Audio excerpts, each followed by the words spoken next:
Ici, à Raqqa, les combats ont pris fin en 2017, mais la guerre n'est pas terminée pour autant. Une partie de la ville est toujours en ruine, le prix des denrées alimentaires ne fait qu'augmenter, et les gens ici ont tout simplement peur pour leur avenir.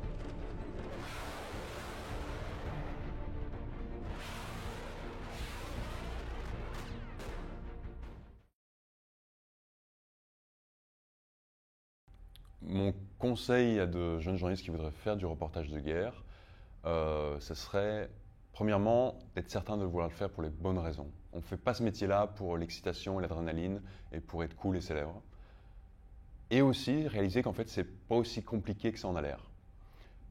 Vu de l'extérieur, ça peut paraître impossible, extrêmement difficile, et en fait, pas tant que ça. Donc, gardez en tête que c'est faisable. Moi, au départ, c'était un goût d'aventure. J'ai envie de risquer ma vie, j'ai envie de voir si je suis courageux. Je suis au Vietnam avec des soldats qui ont le même âge que moi, hein. Donc on est à 200 km/h en hélicoptère au ras des pistes. On monte à l'assaut dans la jungle. Ensuite, on va boire des coups avec les filles à Saigon. Enfin, c'est un film, quoi. Et puis un jour, voilà, je tombe sur un prisonnier viet qui parle français, qui m'interpelle et qui m'explique sa cause. Donc on rentre dans une discussion assez forte. Il est prisonnier des Américains. Les Américains, à un moment donné, me reprochent de lui parler trop. Donc du coup, les Américains m'énervent aussi. Et l'ennemi, on va dire, communiste, a ses raisons, en tout cas, qui ne sont pas les miennes, mais c'est intéressant ce qu'il me dit.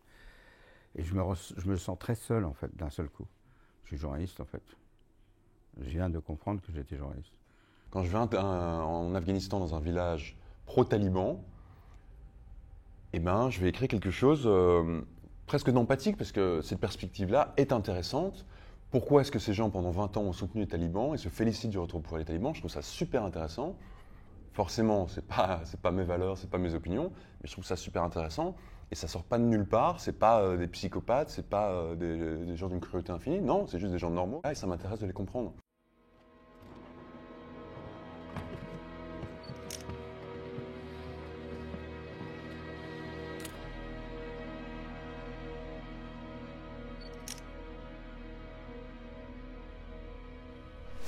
Faut faire attention parce que quelque part les témoignages qu'on recueille sont très précieux, sont très intimes et surtout on arrive souvent dans un contexte où en fait il y a une répression qui est très forte et donc au final les gens, il y a de la déontologie de ce qu'on fait qui rentre tout de suite en compte. Ce qui n'est peut-être pas le cas dans les reportages journalistiques qu'on va faire quand on est en études ou quoi que ce soit, qui sont des reportages plus classiques. Il y a assez de journalistes qui prennent cette profession sans aucun sentiment. Ils juste utilisent tout comme une source utilisable une fois. C'est pour ça que c'est un plaisir de travailler avec les journalistes qui font leur travail de manière correcte, avec du respect, avec le soin des victimes. C'est très difficile, c'est très touchant. Je que quand on est journaliste, il y a une distance qui se crée finalement assez facilement ou en tout cas assez automatiquement entre nous et les horreurs qu'on couvre. Parce que, je ne sais pas, pour te donner un exemple, si je suis dans une clinique sur la ligne de front et qu'il y a plein de blessés, il y a des membres partout, du sang partout, et qu'on est en plein milieu de la guerre, et moi je vais noter la couleur des cheveux et des yeux et quel membre est-ce qui manque, est-ce que le bras droit ou le bras gauche, combien il y a de médecins, combien il y a de patients, les bruits, les odeurs. Et en fait, cette recherche du détail crée automatiquement une distance. Je ne veux photographier que les choses qui ont lieu, qui sont en cours. Je ne veux pas provoquer un événement, surtout pas. Je préfère ne pas faire de photos d'avoir... Parce que j'ai vu des gens demander au type de tirer, et ça c'est scandaleux, parce qu'une balle ça arrive forcément quelque part. Donc j'attends qu'il se passe quelque chose. Donc ma déontologie c'est ça. Ne jamais demander à qui que ce soit de changer sa mission par rapport à l'image.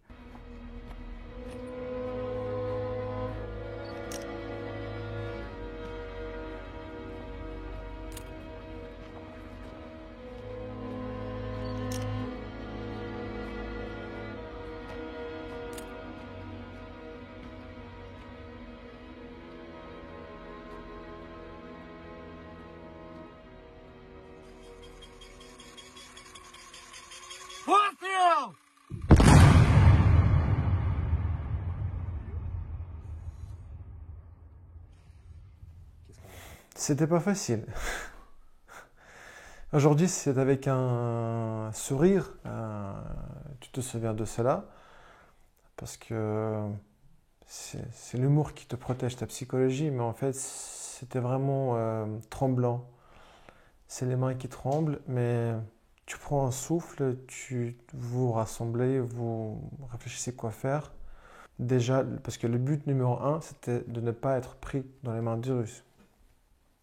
Donc, on a compris notre tâche principale, ne pas être pris. Deuxième tâche, c'est de continuer à médiatiser. Troisièmement, j'ai appelé ma famille. Ils étaient en sécurité à ce moment-là.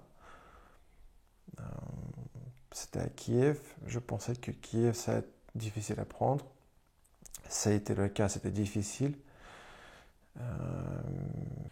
On n'a pas été à la hauteur d'un point de vue médiatique des enjeux qui se déroulaient en Ukraine parce que les gens ont tout simplement découvert que la guerre avait lieu en Ukraine au moment de l'invasion. Et ça, c'est pas normal en fait. Il y a forcément une pointe d'amertume et de déception personnelle parce qu'effectivement, on n'en a pas parlé pendant très longtemps et que maintenant, c'est devenu le sujet numéro 1 partout dans les médias et qu'on en parle presque de manière excessive sur certaines chaînes d'information, par exemple en continu. Mais c'est un enjeu tel que je considère que le sujet doit être à la une des médias. Il y a plein de journalistes qui ont été tués. Il y a 8 journalistes qui ont été tués en Ukraine, dont le journaliste qui était notre fixeur au journaliste de Paris Match et moi, qui était un super mec, quoi. Et grâce à RSF, on a pu comprendre, parce que RSF m'a proposé de retourner là-bas faire l'enquête avec leur enquêteur, Arnaud Froger. Et malheureusement, voilà, il n'a pas eu de chance. Il s'est retrouvé dans une forêt au moment en pleine offensive russe. C'est-à-dire qu'il est allé récupérer un drone qu'il avait perdu 3 jours avant. Et il a cru que les lignes étaient les mêmes. Il est retourné à l'endroit, sauf que les Russes avaient avancé. Donc il est tombé en plein milieu des Russes. Mais ça ne justifie en rien sa mort, puisque il avait un gilet pare-balles avec marqué presse. Ils lui ont enlevé, ils lui ont tiré une balle dans la poitrine, parce qu'une balle de calage ne traverse pas le gilet. Et ensuite 2 balles dans la tête, une fois au sol. Donc c'est exécution sommaire, crime de guerre.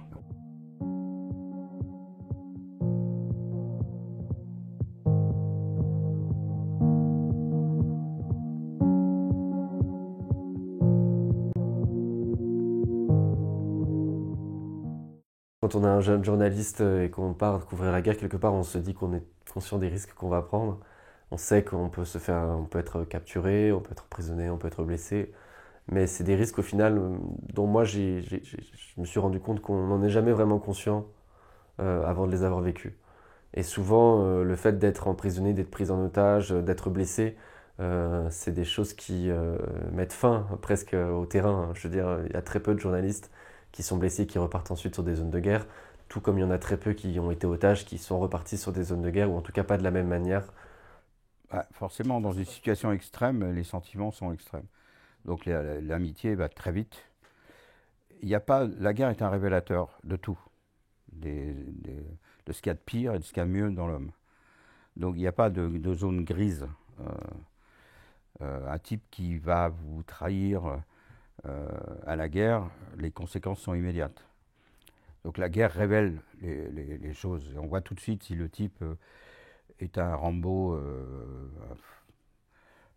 de salon ou un type calme qui combat vraiment pour son pays et qui va aider ses camarades, qui est généreux.